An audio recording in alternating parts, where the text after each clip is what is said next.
ठीक है। हमारे साथ श्री पवन खेरा जी, अखिल भारतीय कांग्रेस कमेटी के प्रवक्ता, जिन्हें रोज़ हम सब टीवी में भारतीय जनता पार्टी से लड़ते हुए देखते हैं। हमारे साथ यहाँ प्रदेश कांग्रेस के प्रवक्ता राजेश राठौर जी है। हमारे रिसर्च विभाग के अध्यक्ष आनंद माधव जी हैं। इससे पहले कि मैं राजीव शुक्ला जी को माइक दूं कि वो आपको संबोधित करें, एक सूचना है जो मैं आपसे शेयर करना चाहता हूं। परसों 28 तारीख को हमारे नेता श्री राहुल गांधी जी फिर बिहार आ रहे हैं और उनकी 2 जनसभा बिहार में होनी है। पहली वाल्मीकि नगर में वो दिन के 12 बजे एक चुनावी जनसभा को संबोधित करेंगे। आप सब जानते हैं कि वाल्मीकि नगर पार्लियामेंट का उपचुनाव भी है और उस इलाके में हम लगभग 9 विधानसभा क्षेत्रों में चुनाव भी लड़ रहे हैं। तो 12 बजे वाल्मीकि नगर में राहुल जी की सभा होगी और दूसरी सभा दरभंगा जिले के कुशेश्वर स्थान में दोपहर 2:30 बजे वो एक जनसभा को संबोधित करेंगे। आज प्रथम चरण के मतदान का प्रचार कार्य समाप्त हो रहा है। जो फीडबैक हमें मिल रही है, सभी जगहों पर हमारे गठबंधन के पक्ष में जनता का झुकाव, रुझान और समर्थन मिल रहा है और हमें उम्मीद है कि हम इनमें से अधिकांश सीटों पर जीत हासिल करेंगे। और हम श्री राजीव शुक्ला जी से आग्रह करेंगे कि वो आपको संबोधित करें। धन्यवाद प्रेमचंद जी। पवन खेड़ा जी, राठौर साहब और हमारे रिसर्च आनंद जी, सबसे पहले मित्रों, मैं आप लोगों से क्षमा मांगता हूँ। पत्रकार प्रेस कॉन्फ्रेंस में कभी लेट नहीं होता, लेकिन आज 15 मिनट लेट हो गए, इसलिए आपसे माफ़ी मांगता हूँ। मैं यहाँ पे आया हूँ आप लोगों से ये आग्रह करने कि आज फर्स्ट राउंड के चुनाव का अंतिम दिन है और परसों से वोटिंग की प्रक्रिया और ये चुनाव जो है 8 तारीख तक चलेगा। बिहार का चुनाव इस बार देश के लिए सबसे ज़्यादा महत्वपूर्ण है। यहाँ का परिणाम पूरे देश को प्रभावित करने वाला, यहाँ के लोगों का जो फैसला है वो पूरे देश के लोगों के मानस को बदलेगा। और मेरा जो अपना फीडबैक है, मेरी जो अपनी खबर है, मेरी जो अपनी सूचना है, क्योंकि मैं तो पत्रकारों से बात करता हूँ, सबसे बात करता हूँ कि महागठबंधन की आंधी है।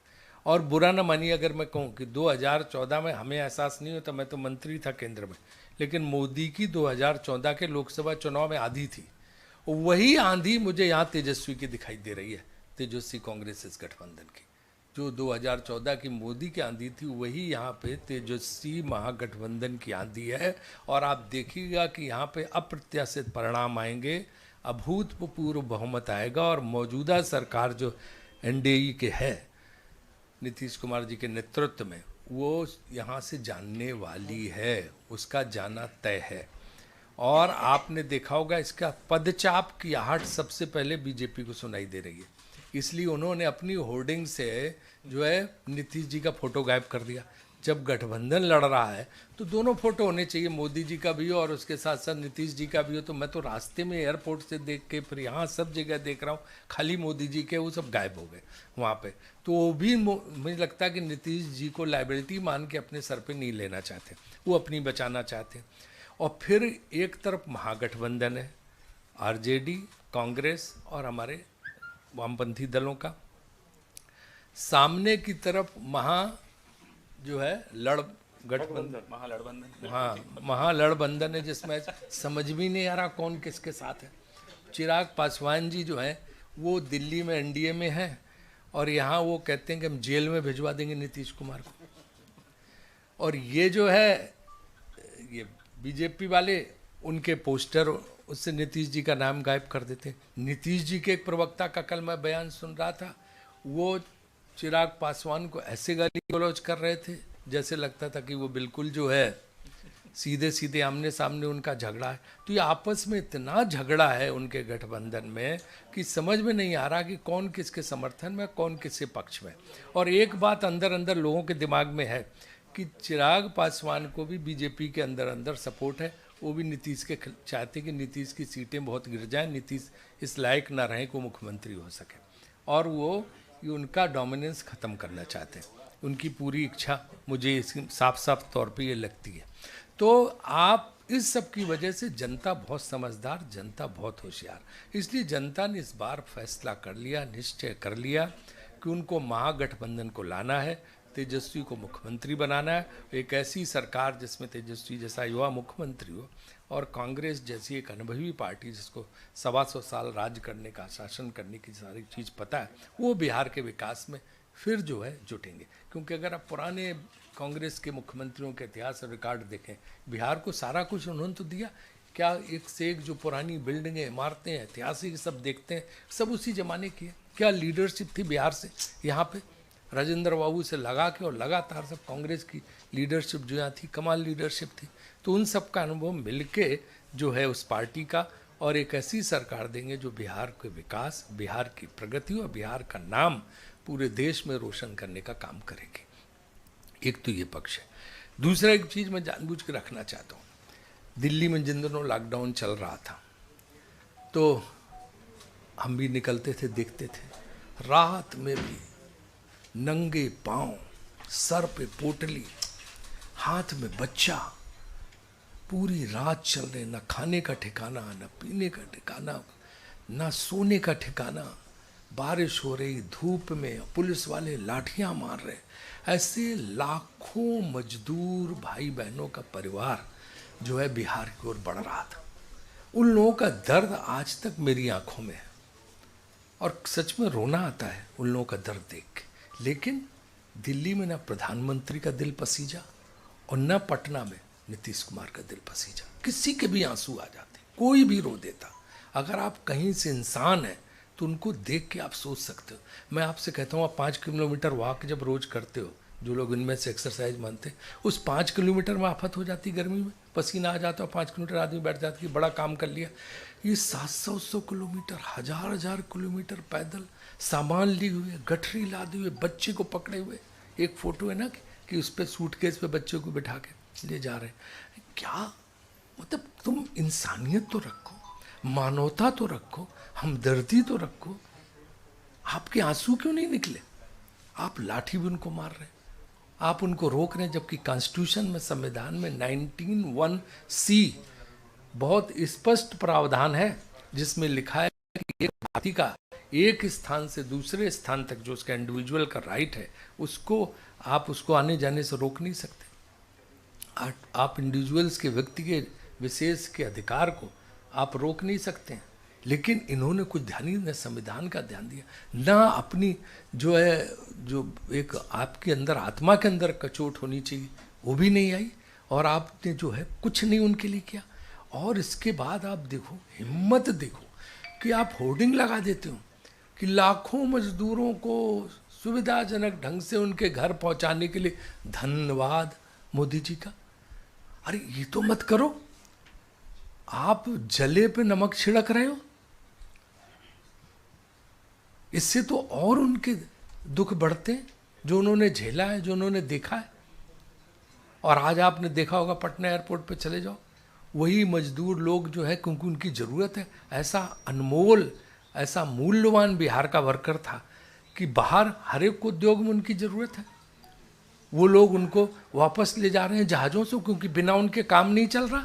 तो सलाम है बिहार के ऐसे मजदूरों का कि जिनके बिना जो है, ऐसे कारीगरों का, ऐसे एक्सपर्ट लोगों का, ऐसे टेक्निकल लोगों का बिहार के, कि जिनकी वजह से बाकी देश के हिस्सों में उद्योग धंधे चल नहीं रहे, तो जहाज से कंपनियां उन्हें ले लेके जा रही। आप जाके देखिए वहाँ पे। तो ऐसे लोगों का आपने अपमान किया, उन मजदूरों का, उनको इस त्रासदी से गुजारे, उनको इस मुसीबत में डाला।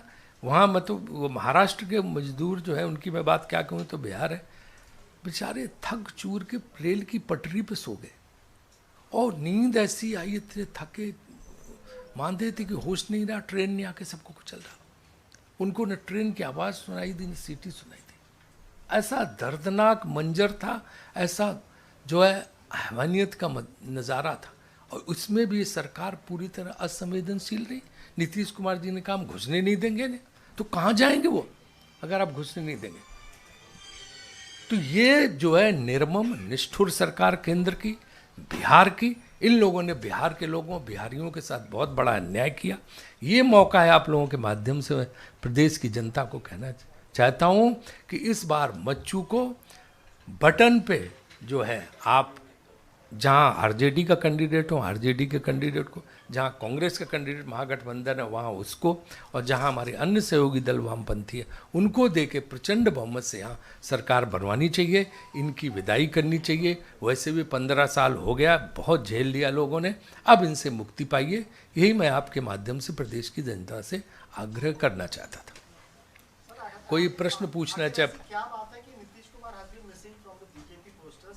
जेडीयू ने जो पोस्टर निकाले थे उसमें मोदी जी और नीतीश जी दोनों थे, लेकिन ऑल ऑफ अ सडन जो मोदी जी का किंग साइज फोटो लग रहा है, नीतीश जी मिस हो रहे हैं, क्या कारण? I think the media center of BJP is only few yards away, and you should go there today and ask the same question to them because they are the only one who can respond to this question. इन्होंने पूछा कि भाई ये BJP ने क्यों poster हटा दिए नीतीश जी के, तो ये सवाल कायदे से उन्हें पूछना चाहिए। लेकिन मैंने इसका जवाब अपने उसमें आपको दिया कि इसलिए हटा दिए कि उनको लगता है कि अब नीतीश जी बाहर हो गए हैं, इनका अगर फोटो दिखाया तो हमें भी वोट नहीं मिलने वाले हैं। तो ये हार स्वीकार करने की प्रक्रिया शुरू हो गई है।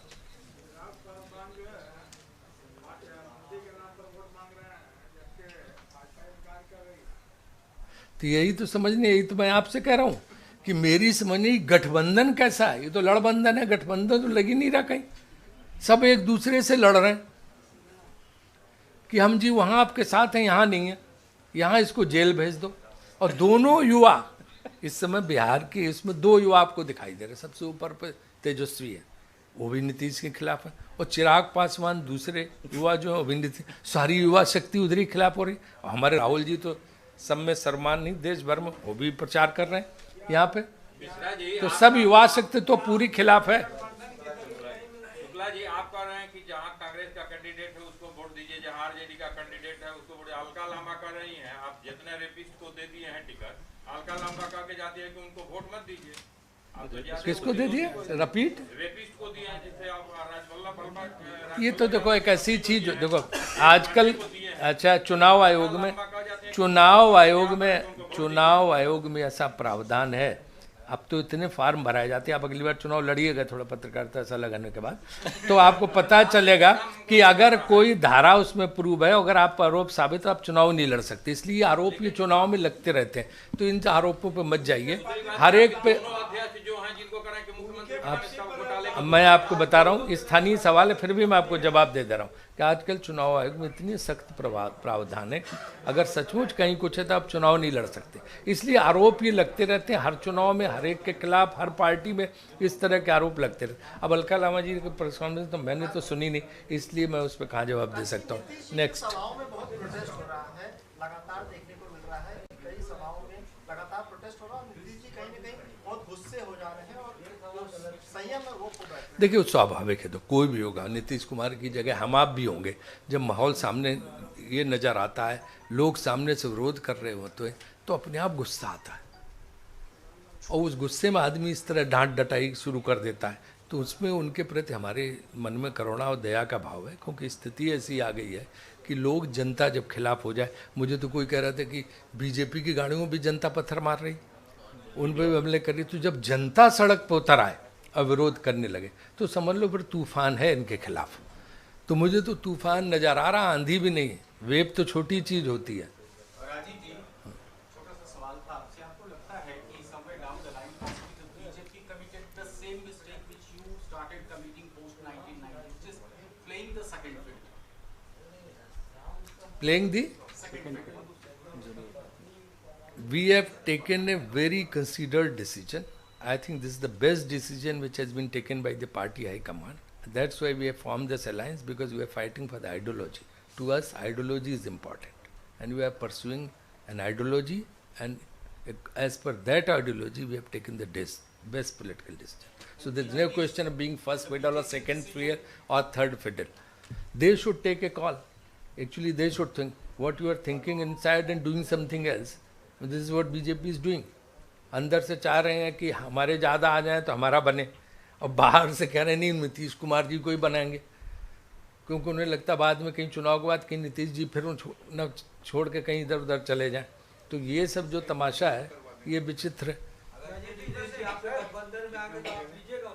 क्या नहीं, हमारा तो गठबंधन का महाबहुमत आ रहा, महागठबंधन को महाबहुमत मिल रहा। एक छोटा सा सवाल है, ये जो मजदूरों की बात आप कर रहे हैं सर, एक छोटा सा मजदूरों की बात कर रहे हैं, आखिर चुनाव के समय ही आपको मजदूरों का दर्द क्यों दिख रहा है? क्योंकि जिस समय लॉकडाउन चल रहा था, पुलिस लठ बरसा रही थी, उस समय राहुल गांधी भी। देखो ये बड़ा अच्छा सवाल आपने किया, मैं तो भूल गया था इस चीज़ को। बहुत बहुत धन्यवाद। क्या नाम है आपका?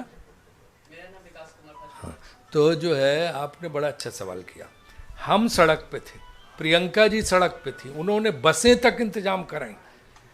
200 बसें हमारी खड़ी रहीं यूपी बॉर्डर पे, मथुरा बॉर्डर पे, राजस्थान बॉर्डर पे, और वहाँ योगी आदित्यनाथ सरकार ने घुसने नहीं दिया, उनको लठ चलाए। हमने बसें दी, सोनिया गांधी ने ट्रेन के टिकट मुफ्त में हर राज्य में कराई कि जिस उसको ये फ़ोन करो, ये हेल्पलाइन नंबर, हम मुफ्त में ट्रेन में टिकट देंगे, हम आपको लाएंगे, हम आपके लिए बस देंगे। हमारी राज्य सरकार हर जगह लगी रही। अच्छा किया आपने याद दिला दिया। आप तो जो है बहुत बढ़िया पत्रकार मुझे नज़र आ रहे हो। हैं, मैं तो पक्ष भूल गया था कि हम लोगों ने क्या क्या किया। पूरे देश में ट्रेन की व्यवस्था, रेलगाड़ी की व्यवस्था, सारा ये प्रियंका जी का आपको सबको पता है, आपके सबके चैनलों पे लाइव कवरेज था। सारे बसेस, मैं खुद वहाँ यूपी बॉर्डर पे खड़ा हुआ था बसें लिए हुए। मथुरा में हमारे लोग, हमारे कांग्रेस अध्यक्ष को जेल डाल दिया उन्होंने, क्यों बस लेके लोगों को पहुँचाने के लिए क्यों खड़े थे। तो हमारा तो ये रिकॉर्ड है, और इनका रिकॉर्ड है कि हम घुसने नहीं देंगे। जहाँ पाती थी इनकी पुलिस लाठी मारती थी, डंडे मारती थी, उनको अंदर करती थी। लेकिन रविशंकर जी तो सर कहते हैं केवल हम ही लोग भाड़ा दे करके सारे मजदूरों को घर तक पहुंचाया, और बात पर बहस करने की आरोप लगाते हैं। देखो आपके सवाल पूछने से अंदाज से लग गया कि सब झूठ बोल रहे हैं, आप भी कन्विंस नहीं हो इनकी बात से, है ना। तो ये आप जानते हो उनकी मास्टरी PhD है इस चीज़ में कि हर चीज़ का जो है झूठा श्रेय लेने में, किसी भी चीज़ का। तो हमारे भाजपा नेताओं की ऊपर से ट्रेनिंग है, तो कहने क्या। राजीव जी बार बार नीतीश कुमार 15 साल जंगल राज की याद दिला रहे हैं हर सभाओं में। तो देखो नीतीश जी भी मोदी जी से सीख रहे हैं। मोदी जी को आज कोई समस्या आती है तो नेहरू जी को ब्लेम करते हैं। वो तो 1960, 65, 1950 पे चले जाते हैं, और उसके और पहले का ऊपर चले तो अंग्रेजों के ज़माने के बता देते हैं कि कांग्रेस ने कैसे गलती की थी। सो आज़ादी के आंदोलन में तो नीतीश जी तो अभी 15 साल पहले का ही कोच रहे।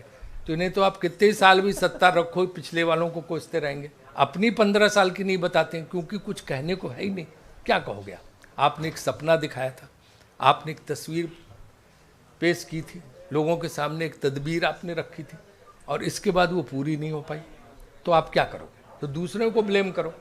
राजीव जी, एक सवाल है कि बिहार में शराबबंदी को लेकर कहा जा रहा है कि कांग्रेस या महागठबंधन की सरकार आएगी तो उसके क्या शराबबंदी को आप लोग फिर से ऑन करेंगे? देखिए, हम लोगों को जो पता चला है कि शराबबंदी की आड़ में लाखों लोग जेल में पड़े हुए हैं, सही है ये हैं।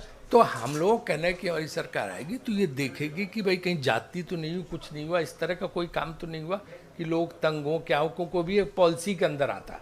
तो इसलिए सब चीज़ विचार विमर्श करके देख के ही जो है कदम उठाया जाएगा कि क्या करना है। बाकी तो पहले सरकार तो बनाओ, फिर बताएंगे क्या करना। एक last question sir, JP Nadda ने ट्वीट करके कहा है कि कल जो पंजाब में PM के एफिजी बंद किए गए हैं राहुल दहन में, दैट वाज स्टेट स्पॉन्सर्ड, और राहुल गांधी को इसके लिए जिम्मेदार है। आप उनमें फोटो निकाल दो, देख लो, सब किसान जला रहे हैं। किसान सड़कों पे, जो ऐसे संगठन जिनका कोई, किसानों के संगठन जिनका पॉलिटिक्स से लेने देना नहीं है, वो आगे हैं। पूरे पंजाब में आंदोलन चल रहा। तो फिर कांग्रेस अगर इतनी पावरफुल है कि घर घर में सब जगह सब कुछ है, तो फिर अगला चुनाव में लड़ो मत उनके खिलाफ। फिर तो घर घर में सब कांग्रेस ही करा रही है। ये बीजेपी के लोगों का आज की नहीं, पुरानी आदत है। सोते जागते, उठते बैठते, खाते पीते, उस समय कांग्रेस कांग्रेस, राहुल गांधी, प्रियंका गांधी। सुबह से शाम टेप रिकॉर्डर चालू होता और रात सोने तक यही रहता। हर चीज़ के लिए उनको जिम्मेदार ठहरा दो। और जो बचे, जिसमें ना समझ में आया कि तो तब पैदा भी नहीं हुए थे, तो नेहरू जी का नाम ले दो। इंदिरा जी के ले नहीं सकते हैं क्योंकि अभी तक डरते हैं उनसे। हाँ, डरते नहीं, वो उनके तो फिर उनका पूरा एजेंडा, क्योंकि बांग्लादेश वाली जीत, इंदिरा जी उनके तो एक से है, तो वहाँ पे गोल हो जाते हैं। Any question? कोई और? पंजाब केसरी। भोजन के लिए प्रियंका गांधी का कार्यक्रम क्या होने वाला है चुनावी दौर? ये तो अभी पार्टी नेतृत्व, तो यहाँ के जो हमारे लोग हैं वो तय करेंगे, उस हिसाब से देख के वो तय करेंगे कि क्या करना क्या नहीं, कौन लीडर से आएंगे क्या आएंगे, वो देख के सुविधा के हिसाब से तय किया जाएगा। Manoj Tiwari has again raked up the Sushant Singh Rajput murder case and he said that Congress is behind the murder of Sushant Singh Rajput. तो हिंदी में बोले, अंग्रेजी में जवाब दें इसके? दोनों में दीजिए। एक तो मनोज तिवारी जी पे मैं देखो, मनोज तिवारी जी को तो मैं तब से जानता हूँ, जब वो गायक थे, फिर एक पार्टी सपा में गए, फिर कहाँ से गए, है ना, पार्टी वहाँ भाजपा में। तो जो है, एक तो मुझसे टिप्पणी कोई करना नहीं चाहते, लेकिन ये है कि सुशांत राजपूत का केस आप सबको पता है क्या चल रहा है, सीबीआई जांच कर रही, सब कर रही है। वो सीबीआई के भी लगता कि हेड हो गए हैं क्या, कि उन्होंने बता दिया कांग्रेस पार्टी ये कर रही, मतलब लोग हंस रहे हैं मनोज तिवारी। और मेरे ख्याल से इसीलिए उनको भाजपा ने, उन्होंने अपनी जो हास्यास्पद छवि इन बयानों से बना रखी, शायद इसी वजह से उनको दिल्ली के अध्यक्ष पद से हटाया, कुछ और, क्योंकि दिल्ली चुनाव में उनका रिकॉर्ड जो रहा कि जो है कि मतलब कितनी सीट मिली दिल्ली में, आप तो पवन जी जानते हैं, उनके 8 सीट उनके नेतृत्व में वहाँ पे मिली, और बुरी तरह तो उनको भी नहीं। तो अब वो बिहार चुनाव में आके कोई बेड़ा गर्क करा रहे हैं बीजेपी का, इस तरह के बयान देके यहाँ भी फिर 8 ही सीट बीजेपी की रह जाएगी। इसलिए उनसे निवेदन है कि भाजपा के हित में वहाँ ये बयानबाजी बंद करें, ऊट पटांग, जिस पे जनता विश्वास नहीं करती और लोग उनका मखौल मजाक बना रहे हैं। इसलिए वो बीजेपी का और नुकसान कराएंगे और उनकी 2-4 जगह मीटिंग और करा दे, वो गाएं और चले जाएं, बस इतना काम करें। आपको भी एक सीट भी नहीं मिला है, टिप्पणियों की हो रही है, सीटों की नहीं। तो हमने कहा इतनी बढ़ चढ़ के बात की, हमने तो पहले अपनी स्थिति बताई। हमने तो 15 साल दिल्ली रूल की है ना, शीला दीक्षित के नेतृत्व में, फिर एक माहौल आया उसे हटा, तो कि हम उसके लिए अभिमान में तो नहीं आ जाते हैं। बिहार में आपको मैंने बताया कि आंधी नहीं तूफान है, अब देखिएगा प्रचंड बहुमत की ओर। भोजन के लिए बोलते आप सबको भोजन के लिए आमंत्रण। हाई टी इधर लेफ्ट साइड में हाई टी पे आइए। हाई टी है भोजन टाइप का ही है, आइए। उसके लिए अभिमान में तो नहीं आ जाते हैं। बिहार में आपको मैंने बताया कि आंधी नहीं